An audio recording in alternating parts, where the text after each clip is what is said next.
And I'm here before you today to present House Bill 364, which severals the liability for defendants in a court case once a judgment has been rendered. Previous to 2005, if the defendant, this obviously applies to when there's multiple defendants. When one defendant came in, presented their case before the judge, and they lost the case, and therefore a judgment was rendered against them, if the defendant with the deep pockets was 1% liable for the damages, then the defendant with the deep pockets was responsible for paying 100% of the damages. So, my estimation, this is not fair. The General Assembly back in 2005 agreed with my assertion. They changed the law, whereas the defendant with the deep pockets had to be at a minimum 51% responsible to have to cover 100% of the damages. If they were 50% or below that responsible, then they were only responsible to pay 50% of the damages. What this legislation does, that I'm presenting before the committee today, is limits that. If the defendant with the deep pockets is 1% responsible for the damages caused to the plaintiff, the judgment has been rendered, then that defendant will only be responsible for paying the plaintiff for paying the judgment for the portion of the damages that defendant actually caused. Missouri's litigation environment is key to Missouri's economic success. Missouri's litigation environment is a key factor for businesses deciding to invest, to locate, to remain, to sell products and services here in Missouri. I have and I will provide to the committee several reports which have been done by not only the Department of Commerce but also the U.S. Chamber of Commerce, which illustrate the need for litigation reform or reform in regard to investment. I'll provide that to the committee as well. Today's business environment oftentimes requires and necessitates multiple specialties in businesses to create a finished product. This multiplicity in business product creation and manufacturing can provide complex litigation should there prove to be a defect in what is manufactured or created. The challenge for businesses here in Missouri is that under current law, a business can be held 100% liable for the damages in the case if they're only 51% on the hook. Missouri's system of assigning fault and determining which business can be liable for the damages is known as a modified joint and several liability statute. There are other states that take the same approach. The statute is found in 537-067. It's the one you see before you today. It's current law. This particular statute was a compromise in 2005. It is not what made it out of the House, though. House Bill 393 was a pure comparative or pure several liability statute. Pure several liability statute. And that passed by 106 and 52 back in 2005.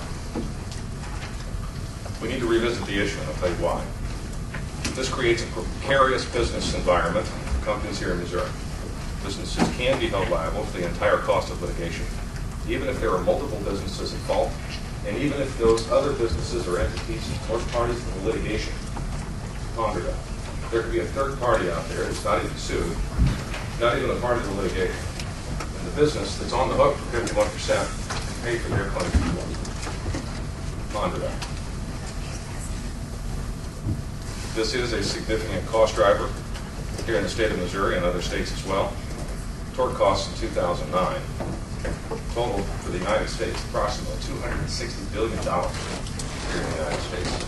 It's an amazing amount of money. It's almost 2% of our entire GDP. In fact, we're increasing at a rate faster than our entire economy in litigation costs. And I'll provide to the committee as well a report done by Cowers Watson, which was an economic study done regarding litigation costs here in the United States as well.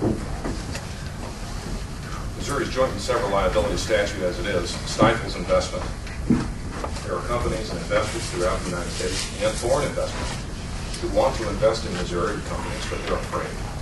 They're worried that if they invest in Missouri companies, that the money that they provide to that company could be lost if by chance that particular company is found 51% liable in a particular court case.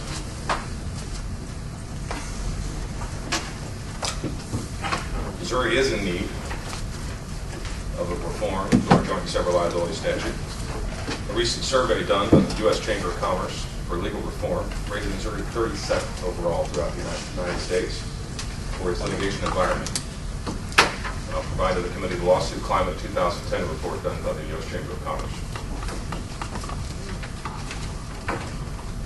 The current system that we have provides an inequitable system.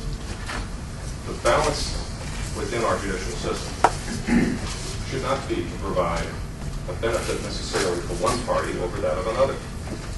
You take your plaintiffs just as you should find your defendants as they come. The trend in the United States has been towards pure several liability. In 2005, that same trend was attempted here in Missouri, that was scored. So we're going to revisit the issue, and that's the bill that is before you today. There are approximately 28 states that have the statute that Missouri currently has. There are approximately 14 states throughout the United States that have a pure several liability statute, and some of our surrounding states, which we are in direct competition with in regard to our economic development, Tennessee, Kentucky, Arkansas, and Kansas, all have a pure several liability statute. We're attempting, with this particular legislation, to put Missouri on the map in such a way to provide at least some incentive for companies to invest and to provide safe haven for their investments as much as they can possibly do that. The result, if passed into law, of House Bill 364 would be those defendants who are 51% liable would pay their 51%. Those who are 40 would pay their 40. Those who are 20 would pay their 20. It's a direct apportionment of costs in litigation.